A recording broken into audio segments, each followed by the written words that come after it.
The success story ವಿಶೇಷ ಕಾರ್ಯಕ್ರಮಕ್ಕೆ ತಮ್ಮೆಲ್ಲರಿಗೂ ಕೂಡ ಪ್ರೀತಿಯ ಸ್ವಾಗತ.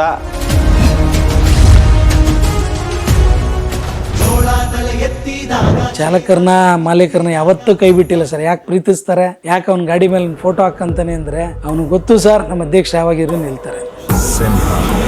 ಚಾಲಕರು ಎಲ್ಲರೂ ಯಾವ ತರ ಇದ್ದಾರೆ ಅಂದ್ರೆ ಒಂದು ಫ್ರೆಂಡ್ಸ್ ತರ ಇದೀವಿ.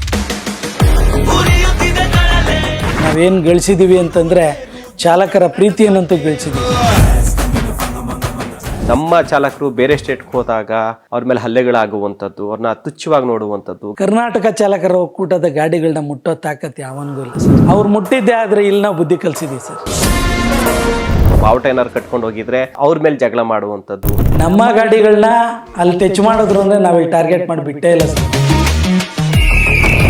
ರಸ್ತೆಗಳಲ್ಲಿ ನಿಂತು ಹೋರಾಟಗಳನ್ನ ಮಾಡಿದ್ದೀವಿ. ಫೇಸ್ಬುಕ್ ಎಲ್ಲ ಆಟ ಆಡ್ಕೊಂಡು ಅಧ್ಯಕ್ಷರಾಗಿಲ್ಲ ಸರ್. ತುಂಬ ಕಷ್ಟಪಟ್ಟು ಸಂಘಟನೆಗಳನ್ನ ಕಟ್ಟಿದ್ದೀವಿ ಸರ್. 50ರಿಂದ 60 ಗಾಡಿ ಓನರು.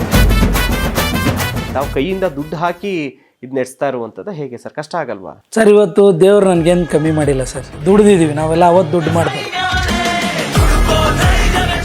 ಕರ್ನಾಟಕ ಚಾಲಕರ ಒಕ್ಕೂಟದಲ್ಲಿ ನಿಜವಾಗ್ಲೂ ಹೇಳ್ಬೇಕು ಅಂದರೆ ನಾನೇನು ಪುಣ್ಯ ಮಾಡಿದ್ದೆ ಅನ್ಕೊಂಬೇಕು. ಸೊ ನಿಮ್ಮ ಸಂಘದಲ್ಲಿ ಮೆಂಬರ್ಸ್ಗಳು ಅಂತ ನೋಡಿದಾಗ ಓವರ್ ಆಲ್ ಆಗಿ ಮೆಂಬರ್ಸ್ಗಳ ಸಂಖ್ಯೆ ಎಷ್ಟಿದೆ ಸರ್? 6,31 ಜಿಲ್ಲೆಗಳಿಂದ 6 ಲಕ್ಷ ಮುಟ್ಟಿದ್ದೀವಿ ಸರ್. ಯಾವನ ಹೇಳ್ಕಂತ ಹಿಂದೆಗಡೆ ತಾಕತ್ತಿದ್ರೆ ನಾನು 100 ರೂಪಾಯಿ ತಗೊಂಡ್ರೋದು ಎಲ್ಲರೂ ತೋರಿಸ್ಲಿ. ಧಮ್ಕಿ ಕರೆಗಳೊಂದು 1 ಕೋಟಿ ಬಂದಿರ್ಬೋದು. ನಿಲ್ತೀಯಾ ನೋಡೋಣ ಅಂತೆಲ್ಲ ಬಿಟ್ಟಿಲ್ಲ ಸರ್.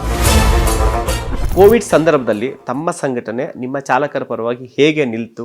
10 ambulance free ಬಿಟ್ಟಿದ್ವಿ. ಸ್ವಂತ ಖರ್ಚಿನಲ್ಲಿ ಲಕ್ಷಾಂತರ ಫುಡ್ ಕಿಟ್ಗಳನ್ನ ಕೊಟ್ಟಿದ್ವಿ. ಎಷ್ಟು ಕೇಸ್ಗಳು ಕ್ಲಿಯರ್ ಆಗಿದೆ, ಎಷ್ಟು ಕೇಸ್ಗಳಿದೆ ಸರ್ ಈಗ?